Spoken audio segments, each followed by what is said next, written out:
are listening to Lighthearted, the official podcast of the United States Lighthouse Society. My name is Jeremy D'Entremont. Welcome. My co-host this week is the legendary Cindy Johnson, award-winning volunteer for Friends of Portsmouth Harbor Lighthouses. Hi, Cindy. Hi, Jeremy. And by legendary, I don't mean like Bigfoot. I mean it in a good way. I'll take it. Okay. Today is June 9th, 2024, and this is episode 281 of Lighthearted. Today's episode features two segments, one on the Calvert Marine Museum in Maryland and one on the Barnegat Light Museum in New Jersey. You know, Cindy, we just passed a milestone for Lighthearted. The first episode was on June 3rd, 2019, so we just had our 5th anniversary. And you were the very first co-host, Cindy. Ooh, I love that. Well, happy anniversary. Thank you. So even though this is episode 281, we've also done about 20 unnumbered episodes. So we've actually done about 300 episodes, maybe 301, I think, at this point. We will have a proper celebration soon. For one thing, we definitely plan to do something as part of the upcoming USLHS virtual 40th anniversary telethon.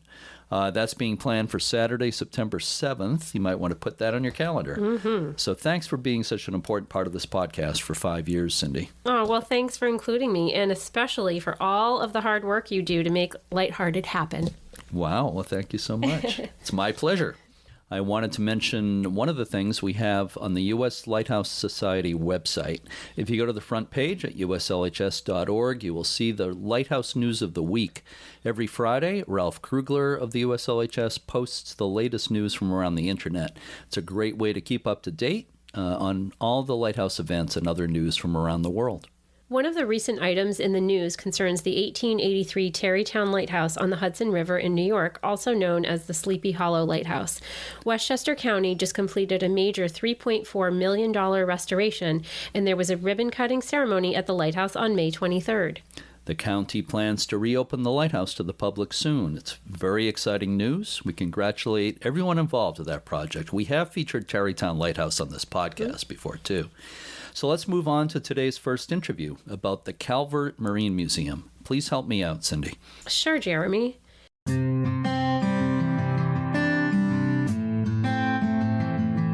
The exhibits at the Calvert Marine Museum in Solomons, Maryland, focus on maritime heritage and the natural history of the Chesapeake Bay. It's a family-friendly museum that offers live animals, fossils, interactive exhibits, and daily activities. By the way, the live animals are otters. Oh, cool. There's an otter exhibit, which is extremely popular. I bet. On the museum grounds is Drum Point Lighthouse, a cottage-style screw pile structure that was originally located on the Chesapeake Bay near the mouth of the Patuxent River.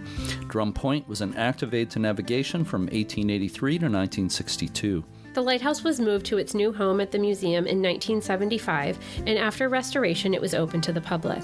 It's one of only 3 surviving lighthouses of its type out of 45 that were built on the Chesapeake Bay. The museum is also the steward for Cove Point Lighthouse, several miles to the northeast. Cove Point Lighthouse was built in 1828 and is the oldest continuously operating lighthouse in the state. The conical brick tower at Cove Point stands 36 feet tall. The 6-bedroom keeper's house is available as a vacation rental. Our guest today, Kevin Allor, is an exhibits interpreter at the Calvert Marine Museum. I had the pleasure of interviewing him when I visited the museum during my recent 12-day trip down the coast. Kevin is very knowledgeable about the history of the museum, the local lighthouses, and Chesapeake maritime history in general, as you'll hear. So let's listen to my conversation with Kevin Allor now. I'm here today at the Calvert Marine Museum in Solomons, Maryland, and we're actually in the waterfront lounge at the museum, a beautiful room with a great view of the Drum Point Lighthouse just out the window to my right here. And with me today is Kevin Allor, who is an exhibits interpreter here at the Calvert Marine Museum. Thanks so much for doing this today, Kevin. Happy to be here doing it. And thank you for hosting me, and thank you for giving me 2 great lighthouse tours this morning of both the Cove Point and Drum Point lighthouses. It was a real pleasure. I also want to mention with us is Bonnie Farmer, who is the communications and marketing coordinator for the Calvert Marine Museum. Bonnie, you're very much responsible for setting all this up, for making this happen, so I appreciate it very much. Calvert Marine Museum. Who was Calvert, and why was a marine museum named for him or her? So Calvert comes from the original family that was here in the colonial time. The Calverts lived in historic St. Mary's City today. So that name pops up in Maryland history over and over again. So they were part of the original governors in the colonial period, and Calvert County took its name. We are a county museum here, but we started as a grassroots history organization. It was a collaboration between local business and influential members of the community in Solomons and the Calvert County Historical Society. They saw that the characteristic of Solomons was changing. It was no longer a waterman's town. It was becoming more residential. The seafood industry was leaving business by business, and they had an interest in preserving the heritage and culture of the area. So it started in 1970. They were in a small Quonset hut down in Solomon's Island, and eventually became a county museum in 1979. And that came with a building. So we have what used to be the K through 12 Solomon Schoolhouse that was gifted to the museum and started there. And then the building we're in today dates to the late 80s. We got our accreditation through AAM in 1981. Okay. Well, thank you for that background. I wasn't aware of all that. That's very interesting. So if you don't mind me asking, how long have you been with the museum here? About 16 years. Okay. I can tell you're extremely knowledgeable about all of it. So, again, great to be talking to you today about all this. The museum has grown, as you said, over the years with like a campus here with various buildings and vessels, and, of course, the lighthouse. I don't know if it's possible to just pick one thing, but what would you say is the main focus of the exhibits here at the museum? We do three themes. We have regional history, maritime history, paleontology, we have the Calvert Cliffs here, which are a major geological formation of fossils. And then we do the estuarine biology of the Chesapeake Bay. So we have aquariums and life in the Chesapeake Bay on display. Sure. Is some of that covering kind of the changing environment? Yes, absolutely. So we are, the Chesapeake Bay gets bigger every year, and the land erodes, the land subsides, the sea level rises. So we discussed that. There's been a change in our habitats through the years. Chesapeake Bay is not what it once was. No, the oyster industry is certainly not anywhere near what it once was. Absolutely. Yeah. Well, maybe we'll get a bit more into that in a little while. But I want to talk about the lighthouses. The two lighthouses managed by the museum. One of them is, of course, Drum Point, right next to us here. But we'll start with Cove Point, which you showed me around earlier. It was established first. So could you explain a little bit about what is Cove Point and why was a lighthouse needed there back in 1828? Sure. Cove Point is located at one of the narrowest spots in the Chesapeake Bay. It is just south of some pretty impressive bluffs of the Calvert Cliffs and the Calvert Cliffs State Park. It was needed in 1828 to light a section of the bay that didn't have any other aids. It was not the first choice. The first choice was Cedar Point, which is down here off of the south shore of the Patuxent River. But they went ahead with Cove Point Lighthouse, and it was built by a pretty influential early builder of lighthouses in Maryland, John Donahue. Can you tell me a little bit more about John Donahue? Yeah, so he built 12 of the first 17 lighthouses in the state. A lot of them follow the same pattern, a short, squat, conical lighthouse. A lot of people are surprised to see how short our lighthouses are in the Chesapeake Bay. But when you realize that it's far longer than it is wide, you understand why the light doesn't need to be as tall as some others. Sure. I was just going to say, I wouldn't call Cove Point short. I'd say it's sort of medium height. Not compared to the super tall towers we have in the Mid-Atlantic. That's right. It's still pretty tall. 7 of his lighthouses are still standing, which is pretty good. Cove Point is the third oldest, being built in 1828. Let's talk about the human history of Cove Point Light Station. I know for some years, as I understand it, there was a principal keeper and an assistant keeper, so a lot of people living there over the years. And I'm just wondering, it's probably hard to sum up in a few sentences or whatever, but is there anything that stands out for you about the human history? Absolutely. So Cove Point is, even today, it's not a beach for swimming or wading. They're very rough currents. And we see over and over again different wrecks that the keepers at Cove Point were rescuing people from drowning off of the point there, experiencing the extremes of weather. It was a 1933 storm there where the main keeper, whose last name was Groom, left with his family, but the assistant keeper decided to weather it out. And they talk about taking all the livestock and tying them to the porch and tying a boat to the porch. The younger daughter, when she's recollecting this, talks about seeing the chickens floating by the window. And then chickens just are in a coop or floating on a board on the water. And then the next day coming out and seeing boats in the treetops and all of that. Wow. It just must have been pretty wild to live through that time. The lighthouse there was kind of in the middle of amphibious training for Marines and the Army during World War II. So they were in the thick of that, which is also pretty interesting to think about those times and being a lighthouse keeper and all of that happening around you. Yeah. The light itself was probably dimmed during the war, right? Yes. Yeah, like most of the lights on the East Coast. So as I understand it, the light was automated at Cove Point in 1986. And the station, you spoke a little bit about that, came under the management of the museum, I think in the early 2000s. Yes.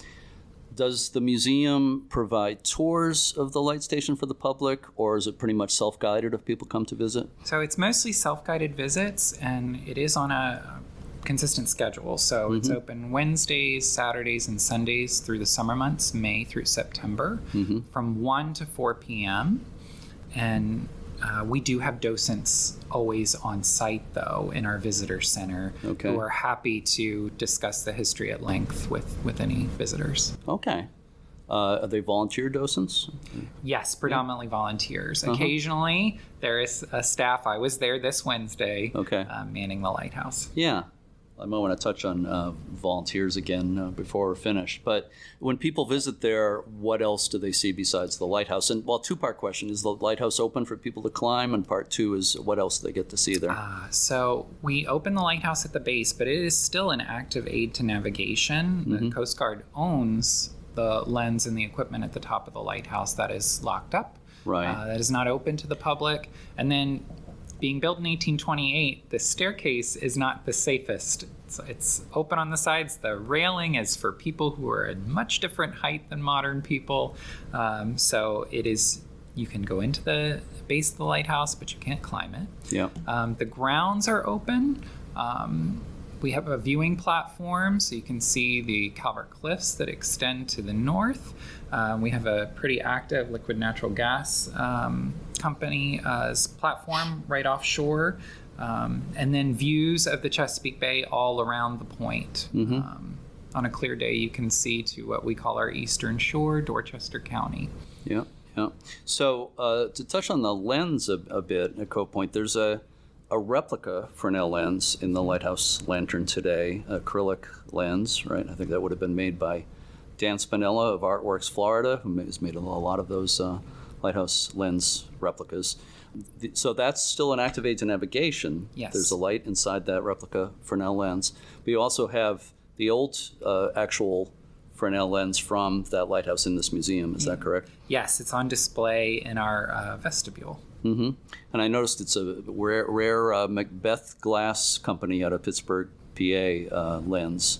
We only had a small number made in this country, so that was fun to see. So it's great. You have quite a collection of lenses here with a lens still in Drum Point Lighthouse also, which we'll talk about in a moment. So let's well, before we get into Drum Point, though, I had one more question about Cove Point. That's a really, really big question. I understand the Keeper's House is available for overnight stays, or vacation rental. It's absolutely correct. The entire structure can sleep 16, built as a duplex, 2 different families. Yeah. So each side sleeps 8. You can rent one side or the whole thing. It is done through Airbnb. So off of that website, you can Google or type in Cove Point, and it'll direct you to how to make your reservations. Looks like a beautiful place to stay, and we saw a few people around when we were over there. So let's talk about Drum Point Lighthouse. First of all, this Drum Point Lighthouse was, I believe there were once about 45 of those types of lighthouses on the bay, give or take one or two maybe. It stood on the north side of the entrance to the Patuxent, and am I pronouncing the name of the river correctly? Okay. Why was the lighthouse needed there in 1883? So originally, the light was requested as early as the 1850s through the Lighthouse Board. The state moved forward with it. By 1857, they said, well, we still haven't gotten the property rights turned over. That was not the case. I think it was more an issue of funding.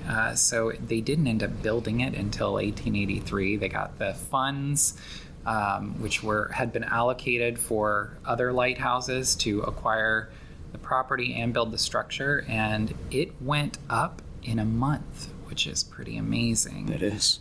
There are dangerous shoals on the north shore of the Patuxent River, and Solomon's at that time was a major steamboat landing. So they absolutely needed this navigational aid for those large class vessels constantly coming in and out of the harbor. I noticed when you took me over to the lighthouse a little while ago, one of the things you have on display is an actual part of an actual screw pile from the where it was originally planted in the bay, and you can actually see the screw at the end of the pile. Could you explain a little bit more about that for people who might not know what a screw pile lighthouse was? Absolutely. This is a lighthouse design where the base screws down into the substrate. It could be sand, it could be clay. These are all in coastal areas where there is no bedrock. So the Chesapeake Bay is probably the best known, having 45 of these.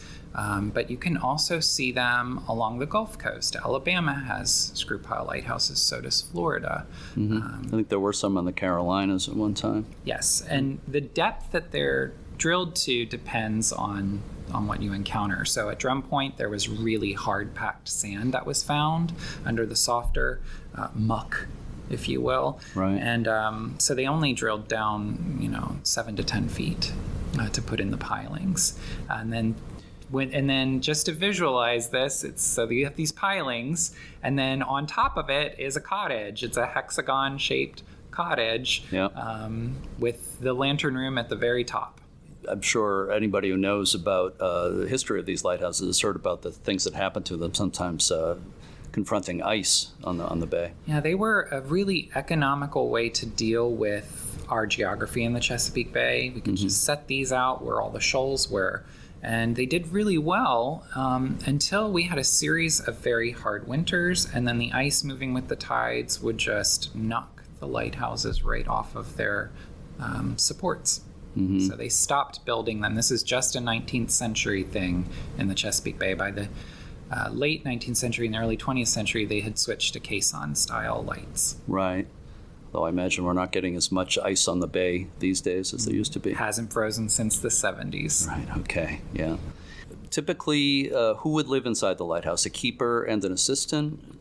The Lighthouse Board and then the Lighthouse Service like to have married keepers, because then they got a keeper and an assistant for the price of just the keeper, which is unfair to the keeper's wives, but that was the preferred way to do it. Or occasionally they'd have an assistant. They also sometimes had substitutes on standby or on call. So if a keeper had a sick relative they needed to visit, they could call in a substitute. So you sometimes see that as well. This at Drum Point, the cottage has 4 rooms, a bedroom, dining room, kitchen, and living space, and then 2 rooms above under the eaves, under the dormers. So the largest family was a family of 7. living directly underneath the lighthouse out on the Chesapeake Bay. That's pretty incredible. It's set up really beautifully now with period furnishings and everything, in addition to interpretive signs and everything. Can you tell me what period does it represent, the way it's set up now, and why? Sure. So the lighthouse is set to the period where James Locke Weems was the keeper. He and his wife, Mary Alice, raised their 5 children in lighthouses. They were at Drum Point from the 1890s through 1917. So we're looking at the lighthouse just before the World War I years. We chose that time frame because we had a living link to its history. Anna, who was the keeper's granddaughter, was born in the lighthouse in 1906. She was still living in Solomon's when we moved the lighthouse and began restoring it. So she helped us recreate that little window in time. There's a nice picture of her. Actually, I think a picture of her as a little girl and a picture of her much later in life. Then we call her Our Lady of the Light. I saw that the museum was able to locate some keeper's logs. In fact, you have some duplicates of those on display. What kinds of things have you learned from the keeper's logs? Well, there's the very busy routines that they followed that you expect. All of the maintenance, constant painting, the deliveries from the tender ships, the extremes of weather that they mention. So screw pile lights, because there's no insulation and they're surrounded by the air. When the weather would get very cold, they struggled to stay warm, and they write about how the water on the station would freeze in the same room as the coal fire. We also learn about, well, they do regular trips into Solomon's. Most of the keepers attended church services on Sundays, and then they'd make a separate trip for supplies and mail later on during the week. We learned that they had lots of visitors, that there were ships that sank and they had to do rescues, and the inspectors that would sometimes show up unannounced. Yeah. And then all of the steamers that were constantly coming and going. Lots of screw pile light tenders talk about their isolation. Drum Point was sort of in the middle of all of this busy activity coming in and out of the river. Mm-hmm. Sure, yeah. Before we move on to other subjects, I just give you another opportunity. If there's anything else related to the human history of Drum Point Lighthouse, I'm sure there's a lot of things, but anything in particular that stands out? So I can mention 3 things. So 1, there was a keeper that raised beagles in the lighthouse. I saw that on one of the signs there. It's amazing. Just thinking about the sights and smells of that. And the sounds, I'm sure. Yeah, absolutely. Yeah. There was a young woman named Myrtle Swain who was living at the lighthouse in the 20s, who had a friend over, a schoolmate, just for a play date, and her guardians had gone into Solomon's for the day for a supply run. Fog rolled in unexpectedly, and because the 2 girls were unable to operate the winding mechanism, they rang a small bell manually until help returned, which is pretty impressive. Yeah. And then during the World War II years, this entire area around Solomon's was used for amphibious training exercises. So we have photographs of the keeper at Drum Point just overseeing preparation for the invasion of Normandy. Wow. Which is pretty amazing. It is, to think the lighthouse keepers were obviously a big part of our history in general, but I never thought that it would relate to that history. You know? So could you tell me how, I'm going to have a 2-part question here. How did the lighthouse, how did it come about that the lighthouse was moved to its position where it is now? And number 2, how did they do it? Yeah, so one of the first orders of business of the Calvert Marine Museum was to acquire Drum Point Lighthouse. Since 1962, it had been abandoned, subject to vandalism. We really needed to preserve the history. So while the paperwork was going through, we were also building a bridge here in Solomon's. The company was called BF Diamond. They're from Georgia. In 1975, that company, along with a local crane and barge company, worked together to move the lighthouse in one day. They cut the pilings off at the beach. They are, by the way, still in the beach, except for the center piling, which we have on display beneath our lighthouse. You can see them at low tide just sticking right out of the water. They set it on the barge and floated it up the river into the creek and set it in concrete right where it is now.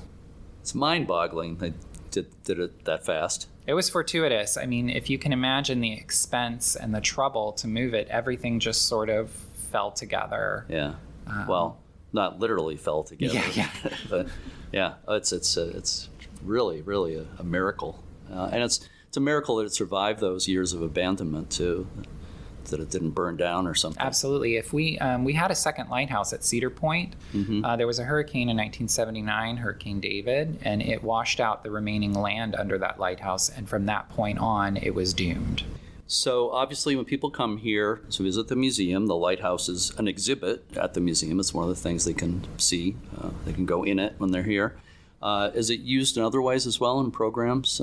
We do school field trips. We do public tours every day. Normally, our tours run on a schedule in the colder months of the year when we're not as busy. We do an 11 o'clock, 1 o'clock, 2 o'clock, basically every hour. Okay. In the summer months, we open it because we have such high visitation, and we do self-guided tours with a docent stationed to assist people coming and going and answer questions. So let's just talk a bit about the museum in general. First of all, is it seasonal or is it open all year, every day? It's open 362 days a year. Okay. Let me guess. Christmas, Thanksgiving, and New Year's? Yes. Okay. Not necessarily in that order, but yeah. So I saw the museum offers programs on vessels as well. You have some historic vessels here. Can you tell me about that? Sure. We have the William B. Tennyson, which it's a log canoe, so it's a Chesapeake Bay style vessel, former buy boat. It's been converted to a passenger vessel. We do daily tours on that. Today we were doing our Chesapeake Bay field lab with 5th graders, so we take people out on the bay. We do dockside tours of a skipjack we have. A skipjack is another Chesapeake Bay workhorse, really, for oystering. And the Tennyson is a National Historic Landmark along with the Drum Point Lighthouse and the Allor Oyster House, which is located in Solomon. So we're preserving a lot of history here. Yeah, I'm just curious how you say National Historic Landmark. Are you talking as a group, or are they individually? Is the Drum Point Lighthouse a National Historic Landmark They're on all its own? individual. So there are 2 listings. So we have the Allor Oyster House and the William B. Tennyson. We have the 2 lighthouses, Drum Point and Cove Point. Yeah, That's amazing. That's absolutely amazing because there's only, it might be now, I think maybe 15 lighthouses in the country that are National Historic Landmarks. That's really quite a high designation. But again, being such a beautiful representation of those cottage-style screw-pile lighthouses, you can see why. Speaking of historic boats, you and Bonnie just told me a little while ago that you are creating a replica of what was a lighthouse keeper's boat. I know if people see old pictures or an old postcard of this lighthouse or similar ones, they usually see a boat hanging on davits on the side of the building. And tell me about that project. Yeah, so we have it's called the Patuxent Small Craft Guild. It's all volunteers here at the museum who build and restore small craft. And they have taken a picture of the lighthouse boat and created plans, and they have been building it in our Small Craft Guild. And when is that going to be finished? I think it's coming together. They have all the ribs together, and they're just doing the cladding on the outside now. Uh-huh. It's all white cedar, which is pretty lovely and aromatic whenever they're doing the work on that. I'll bet. Where will that be displayed? It's not going to be put back on the lighthouse, is it? Yes, so we will have it on display. It's not going to do passenger trips, but it will be part of the display at Drum Point. Great. Do you have special events here? I'm sure you probably have functions and things like that, but I mean special programs for the public here as well? Yeah, we're daily. We do field trips. We do public programming throughout the year. We have festival days. A few of them are free to the public, such as our Maritime Festival in May or Prad in October. We do Shark Fest in July. We do Otter Mania in March. And then we do partner with the Chesapeake chapter of the U.S. Lighthouse Society for the Maritime Maryland Lighthouse Challenge. Right. And I believe the next one will be in 2025 in September. Yeah, well, I'm glad you mentioned the Chesapeake chapter. And on that subject, since this is the podcast for the U.S. Lighthouse Society, and I do work for the U.S. Lighthouse Society, let me ask you, do you have passport stamps for both of the lighthouses? Yes. So while Cove Point is open, it is right there with the docent who is working for the day. And then the admission clerks at the main museum site have the stamp for Drum Point Lighthouse. We also, sometimes people forget for many reasons, we will take, as long as you send us a self-addressed and stamped envelope, we will stamp some labels for you and send you your passport stamps if you've forgotten it during your visit. Right, but people shouldn't cheat. They should only do that if they've actually been here and seen Unless them. if you have to have really seen the lighthouse. Yeah. That's great. I would be remiss if I didn't ask you about that. So I'm sure there's a lot of educational programs we haven't talked about yet, but anything like sort of the most well-known or popular education programs? Oh, yeah. So every week we do pre-K early childhood programs. They're called Sea Squirts and Little Minnows. They're every Thursday. I love it. That's great. We have K through 12 field trips throughout the year. Today was our field lab with fifth graders. Okay. They're actually still doing it as we speak. We'll finish up around 1. And then occasionally we'll have the local universities bring down college students who are in museum studies or associated programs. That's great. Are any of those students, any of them serve as docents, as volunteer docents here? So we work with St. Mary's College, which is nearby, and have a partnership with them. We get a lot of interns. Excellent. And I'm wondering if anybody listening lives in this area, which is possible. Are you always looking for more volunteers here? Yes, we have a very large volunteer corps. All aspects of the museum really thrive on volunteer work, and we really appreciate it. Sure. So whether you want to work with helping us with animal care or in our archives or doing tours, we have many opportunities. Sounds good. I have one final question for you. This one's for bonus points, okay? So put your thinking cap on here and get your number 2 pencil sharpened. Question is, what is your favorite thing or things about your work here at the Calvert Marine Museum? Probably a two-parter. So I'm an interpreter. I do programs with the public every day. I love having the moment where I can give someone their aha moment. There's something they've been curious about, they ask me, and I'm able to fill it in. Just on our way in, there was a couple who found fossils locally, and I was identifying them directly in the parking lot. I love that. Yeah. I'm surrounded by views of the water. We have the creek, the bay, the river, all nearby, a beautiful lighthouse right outside the window, and it's just, it's magical. That is beautiful. Kevin, I appreciate your time so much today, not only being on the podcast, but showing me around. You're obviously a real asset to this place. So thank you so much, Kevin. You're very welcome. To learn more about the Calvert Marine Museum and the Drum Point and Cove Point Lighthouses, visit calvertmarinemuseum.com. If you're going to be in the area, be sure to check out their calendar of events. Thanks again to Kevin Allor and to Bonnie Farmer for making that interview possible. Let's move on to today's second interview.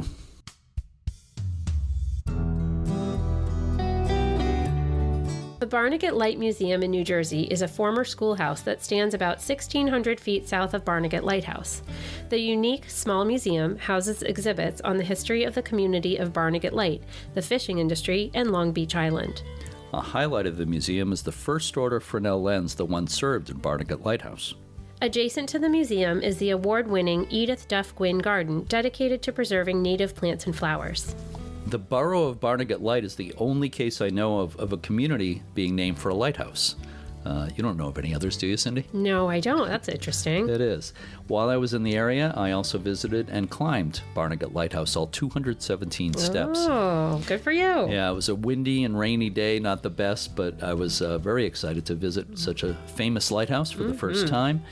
We will be focusing more on the lighthouse itself in a future episode. Our guest today, Karen Larson, is the president of the Barnegat Light Historical Society. I spoke with her inside the museum. Let's listen to my conversation with Karen Larson now. I am here this morning at the Barnegat Light Museum in New Jersey, and I'm on a part of my whirlwind trip down the coast and having a great time. With me here at the museum today is Karen Larson, president of the Barnegat Light Historical Society. Hi, Karen. Thanks for doing this. Hi. Thanks for visiting us. You're very welcome. Thank you for hosting me here today. So I love looking around here. There's all kinds of neat stuff in here, and the building itself is very interesting. I understand it has some interesting history. What can you tell me about that? This is a former one-room schoolhouse built in 1903. Students here were from Barnegat Light. Some were from Harvey Cedars, which is 2 towns away from us. And it was a schoolhouse until the last class of 1951, which when a modern school was built halfway on the island. And my father was born and raised in Barnegat Light. He was one of the students here.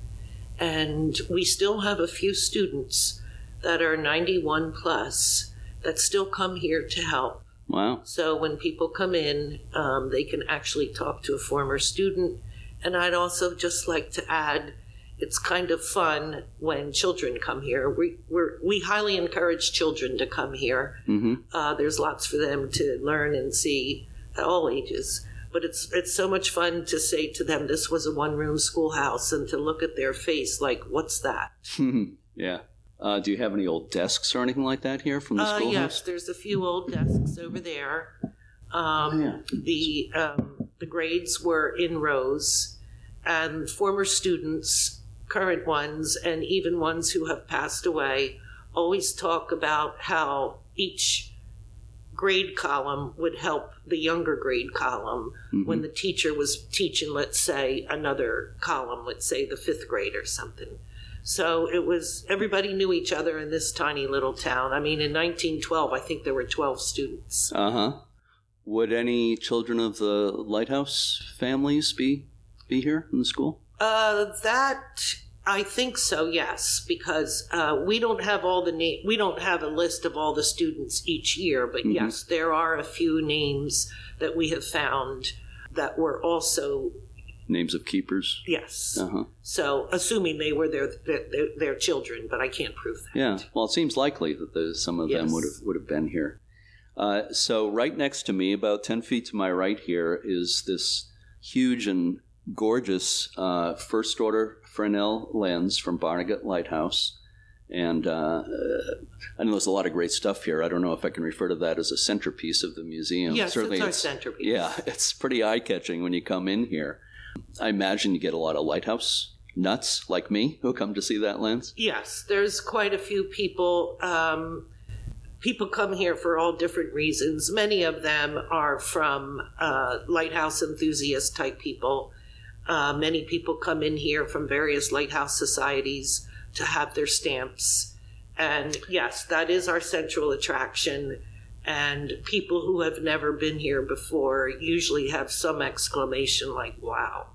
Yeah. You know, and that was on top. How'd they get it up there? And we explained that it did come apart into pieces. Right. To be moved. Yeah. Well, I imagine a lot of lighthouse buffs, maybe not, but a lot of just general public coming in here is probably the first Fresnel lens they're seeing. Yes. So it's pretty.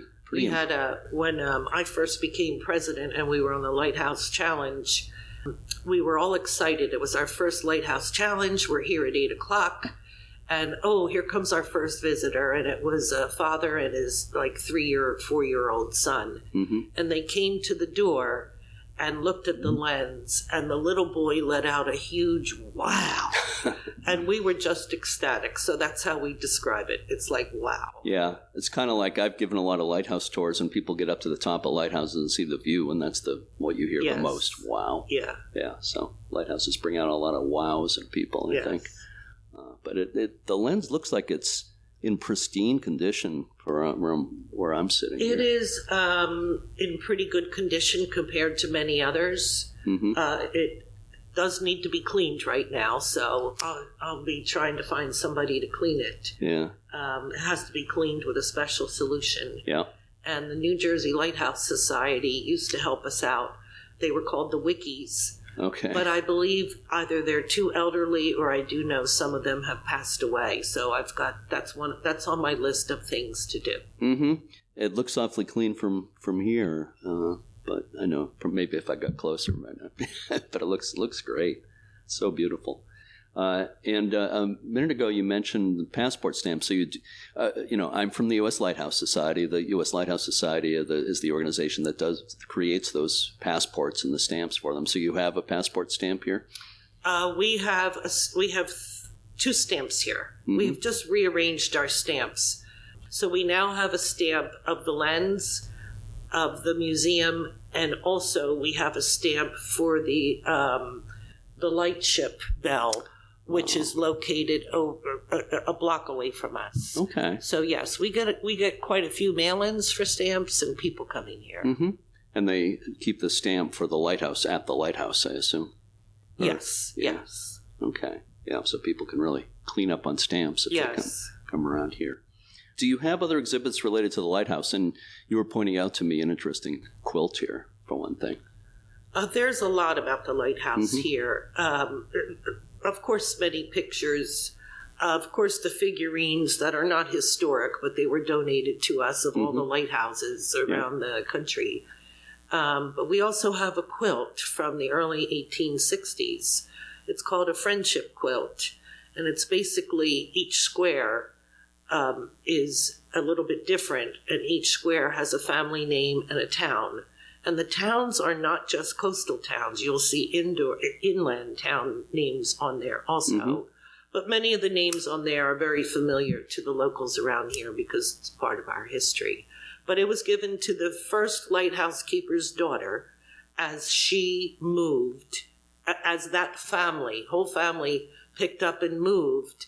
I believe they were here for about 3 years, and that he was reassigned to a post in Iowa. Obviously not a lighthouse in Iowa. But I was going to say, I think it was postal, but I'm not sure about that. Mm-hmm.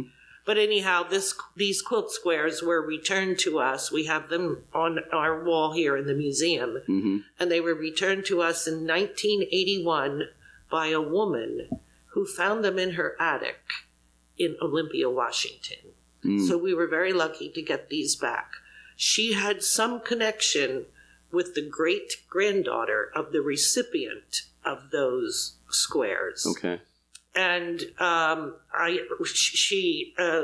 this woman from Olympia who returned it to us enclosed the letter from that great-granddaughter, and it's basically about handwritten, 5 pages long, but towards the end of this letter, recalling her family being part of Barnegat Light so long ago, she wrote, I recall playing with some very fragile blown glass animals which had been made in some far-off country and had been found after shipwrecked in broken boxes on the beach. Toys my mother and my grandmother had also played with from those far-off days of my great-grandmother's childhood at Barnegat Light. Isn't that nice? That's beautiful. What a keepsake to have the letter to go with the... So we all love to go sea glass hunting on the beach, but this was more delicate of glass, hand-blown glass animals. Yeah. I know a lot of people who are fanatics for sea glass as well. Here too. Yeah. Rocks, too interesting rocks. I know one woman who was always looking for heart-shaped rocks on the beaches. That sort of thing. So I'm looking around and I see this beautiful painting that dates to the 1800s, like you told me. But there's several paintings of the lighthouse and so forth. So I think there's plenty for lighthouse buffs to see. Yes, there's plenty here. Yes. Yeah. So anybody coming to Barnegat Light needs to stop at the museum too. What is this? Is this seasonal, this museum? We are open every day except Mondays in July and August. Okay. From 10 a.m. to 4 p.m. Mm-hmm. We are open weekends starting Memorial Day and June and September. Okay. Just Saturdays and Sundays from 10 to 4. Mm-hmm. Well, that's, Admission is free. yeah. We do ask for donations if people can do so. Mm-hmm. It's not mandatory. And we are especially welcoming to children. Yeah, that's great. Almost everything can be touched. Mm-hmm. If it can't be touched, there's just a few things. We kindly say, please don't touch this. Mm-hmm. I'm just wondering, what is this thing behind you? This, it looks like you could go inside it and stand or sit in there. What is that? That is a coal-burning stove. Okay, you don't want to go inside there. So it heated the schoolhouse. Really? From 1903. I'm real careful in making history, and that may not be true, but however, the rumor is the teacher was paid an extra $10 per year if she stoked it herself instead of the town workers. I've never seen anything like it. I mean, it's huge. Well, inside there's a smaller coal stove. Okay, well, that makes sense. So it was probably put there to keep the children from getting burnt, I'm not sure. Right. It seems there must be other ones around, but I've certainly never seen anything like that. I see an old projector on top of that, too, that may have been used at the school. We don't know where that came from. Yeah. There are many things in here that were donated to the museum when it was started in the mid-1950s. Mm-hmm. And we have done inventory, we have looked through files, and there's many things here that we don't know where they came from or Right. who they came from. Sure, yeah, but they're still cool to look at. So I was reading on your website, there's a garden here called the Edith Duff Gwynn Garden. There's a story behind that. So the surroundings of the museum is maintained by the Long Beach Island Garden Club. Mm-hmm. They're not associated with us, but we do work together. The building and the grounds are owned by the town of Barnegat Light. Mm-hmm. So I take care of the museum, the inside and the actual outside of the museum, but the grounds are maintained by the Long Beach Island Garden Club. Okay. And they're gorgeous. I believe about 6 or 7 years ago, they won first prize. I'm not quite sure the category, but it was something along the lines of, it was a national prize, along the lines of local garden club type prize. Wow. And it is very pretty. Yeah. Wow. I think I'm here a little early here in the first half of May. Another week or two it'll be in maybe a month. June's the prettiest. I wish I could make it back. If my wife was with me, she's more into gardens than lighthouses. Yeah. Maybe we'll come back sometime. You mentioned the New Jersey Lighthouse Challenge earlier, so you do take part in that. It must get really busy here at that time. Yes. Attendance varies, of course, in every venue, but sometimes over 2,000 people. We are not a lighthouse, of course, but we are on the challenge because of our lens. Mm-hmm. And yes, we get quite a few people. Yeah. And it's a fun weekend. And it's fun to see families get together and see the different kinds of people that come through. And yeah, must be fun but hectic. Yeah. Yeah. Is the museum entirely run by volunteers, or how does that work? Yes. Okay. And nobody is paid. It's 100% volunteer. Mm-hmm. Nobody's paid. Yeah. Are you always looking for more volunteers, probably? Oh, yes. Yeah. I mean, I became president in 2005. I live here. I'm one of the few members that's here all the time. So I've maintained that. Plus, I'm one of the locals. I grew up here also, as did my father. Many people have passed away. It's difficult getting young people. I'm not the only nonprofit. It's countrywide. Yes. So as someone becomes infirm or passes away, it's another loss to us. We have had great supporters of the museum, but people either don't live here all the time or are working. Yeah. So they're not helping inside. Mm-hmm. I'm very happy for the support, and we do the best we can, and we manage. Yeah. And we have a great set of docents. We're very friendly. If you need help, if you need a guide, or if you just want to roam on your own, we're not pushy or anything like that. Yeah, sounds good to me. And you're right, it is a problem nationwide. It's a problem with a lot of lighthouse organizations having enough volunteers these days. Yeah, it's tough. Also, another thing I see on the wall over here to my right is a painting of the Barnegat Light ship. Right. Yeah. A lot of people must be interested in that as well. Yes. Most people don't know about it, Mm-hmm. but it's fun to explain to people how technology has changed. So in 1859, we got Lighthouse, Mm-hmm. and with the lens to, for the ships. Yeah. This was a busy area. So our coastline is known as the graveyard of the Atlantic.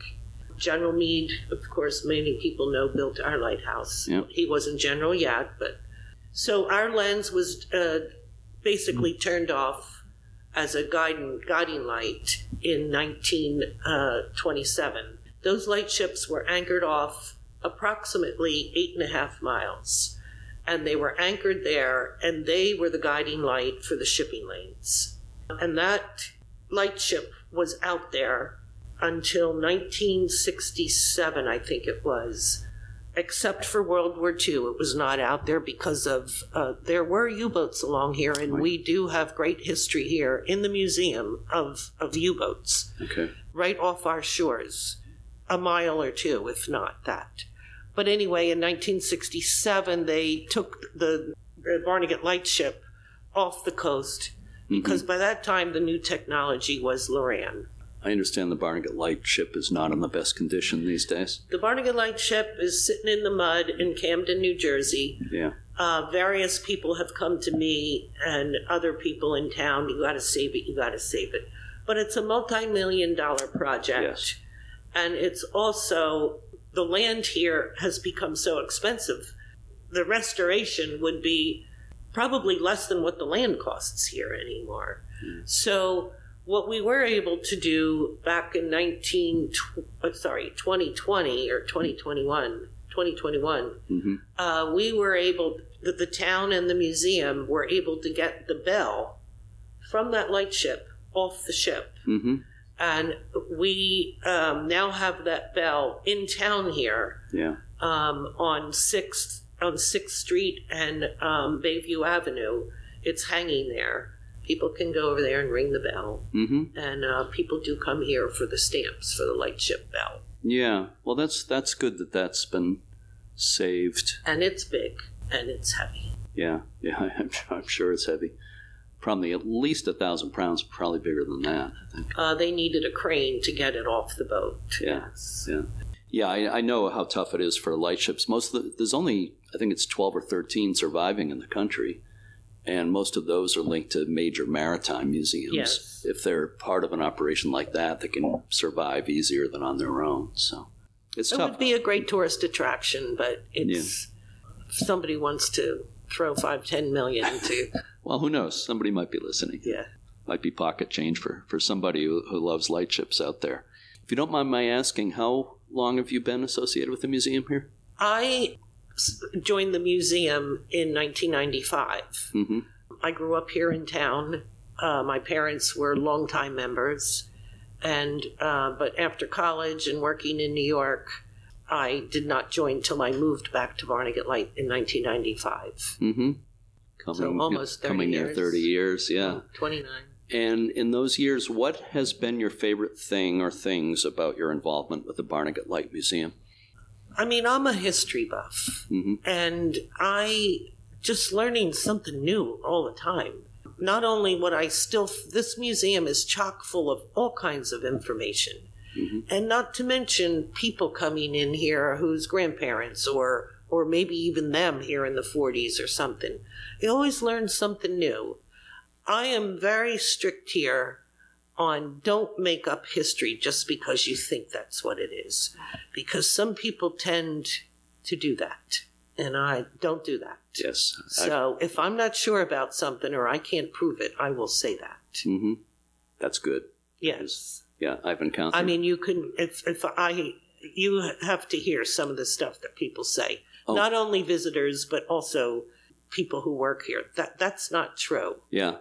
I've heard stuff like that many times. Usually to do with lighthouses or lenses and that kind of thing. Yeah. I mean, just one example is, rest in peace, the woman who said this, but Barnegat Light was filled with Scandinavians starting at the turn of the century. So mostly Norwegians, because they worked on the the pound fisheries along the coast. And so Barnegat Light was filled with Norwegians, a few Swedes, one Dane, and one Finn. And one woman said that the reason why there's so many Norwegians in Barnegat Light because there was a shipwreck and they decided to stay. That's not true. They immigrated here. Yeah. They all came into Brooklyn mostly, and they migrated south to work on the pound fisheries. Mm-hmm. Problem with statements like that is these days, especially, they spread so easily. You know, somebody hears that, they might post it on the internet or something, and then it becomes, quote, truth, unquote. Yeah. Exactly. Yeah, I've experienced similar things. Well, this is great. I'm so happy to be here. You have one of the most magnificent lenses on display in the country right here, for sure. Could I say two more things? Absolutely, of course. So I just liked all the decoys here. This is a huge birding area. Mm-hmm. We have pictures of Babe Ruth, presidents coming here back in the 1880s, and a huge decoy collection here. Some quite, from well-known carvers, because the carvers from the Barnegat Bay area are quite well-known worldwide. Mm-hmm. And one of our members is a decoy collector and carver, and he's a huge wealth of information for us. So the decoys, also, over here on the shelf for children, is there a child that exists out there that doesn't like dinosaurs or was interested in dinosaurs? No, there's not. Yes, so the fishermen used to. They don't anymore. There was some law passed, I don't know what it was, but some law was passed 10, 20 years ago. When you find dinosaur remains offshore in your nets, you have to leave them there. But before that law was passed, we got a mastodon tooth. We've got quite a few prehistoric bones and skulls over there that the children love to see. Yeah. And then also the children, we have a treasure hunt here where, because it's a maritime area, this is a compass, Rose. We have it on the floor. We'd show them north, south, east, and west. And then the treasure hunt is go southeast and find the letter on the beautiful Barnegat Light lens. And as they fill in the letters, it reads something. And when they finish, we give them their prize. Children love it. Uh-huh. They come one day, next day they come with all their friends, because it's a lot of fun. You remind me of something a woman I knew said years ago. Her husband, Edward Rowe Snow, was a famous maritime historian in New England, and I interviewed his wife years later, and she talked about how her husband would talk to kids and tell them all these fun sort of, if you consider shipwrecks and pirates fun, but he would tell it in an entertaining way. And she said they were having fun and they didn't know it, but they were learning history. Exactly. Yeah. My theory for history, if you put any history to me is interesting, mostly every history. Don't ask me about chemistry. But if you put some fun or some humor into any kind of history, people will remember it better. So we like to tell stories here. We have our monthly meetings in the summer where anybody can come in with a speaker. Our speakers are just like you and I sitting here talking. People can ask them questions. And it does get humorous from the locals telling stories around here from when they grew up. Yeah. And a lot of laughter. And a lot of information and a lot of laughter. Yeah. Yes. I'm glad to hear that. I agree completely. And the most interesting thing in here, if I may, one last thing. Sure. Is we have a diary here. It's actually a weekly of what students wrote from 1902 to 1908. It is extremely interesting. I'll bet. So one child per week wrote in this weekly write-up what the weather was, what child was not tardy or not absent. They would write local news. So local here was maybe 35 families. Mr. So-and-so painted his shutters. Mrs. So-and-so went to Barnegat for the week. You have to understand there was no bridge back then. It's very interesting. They also wrote national news and they also wrote international news. So for a very tiny little 2-block wide, 1 mile long town, no radio yet, only paper, they were very well informed. So from 1902 to 1908, it's extremely interesting. We've had many people say this needs to be made into a book, but our paltry budget did not allow that. So one of our members copied every page, and we have it on a jump drive or whatever they're called now. And so people can buy that as a suit. Some teachers want that. Yeah. I remember in my grade school here, growing up, I remember current events. I was not interested. I just wasn't. Now I am. So. Yeah. Well, there weren't so many distractions back then, of course. Yeah. I mean, there was no TV. There was not even radio. Right. There weren't cell phones to stare at all day. Yeah. Exactly. Well, it's all like treasure. You have a place full of treasure here. Yes. Yes, it's full of treasures. I mean, if people stay an hour, you've only touched 2% of it. Mm-hmm. Yeah. Not that I expect them to stay that long. Every object has a story to tell, for sure. But again, anybody coming to this area to see Barnegat Lighthouse needs to stop in here, but not just for the lens. They should give themselves some time to look around.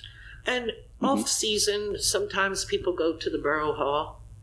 How do we get in the museum? And during the winter, if I'm around, I'll run over here and let people in. Mm-hmm. Well, that's good. That's nice. So, yeah, lighthouse buffs travel at all times of the year for sure. So, but this is just great. I really appreciate your time today, Karen, and for hosting me here today. I'm so happy I made it here. And I'm still recovering. My legs are recovering from climbing the lighthouse just before I came here. Yeah. And holding on at the top there because it's blowing. Well, I didn't go outside at the top. Oh, okay. The wind is howling. Yeah. I was afraid I'd end up flying away in the wind like Mary Poppins or something. Yeah. No, thank you for coming, and thank you for featuring us. We appreciate it. Every little bit counts.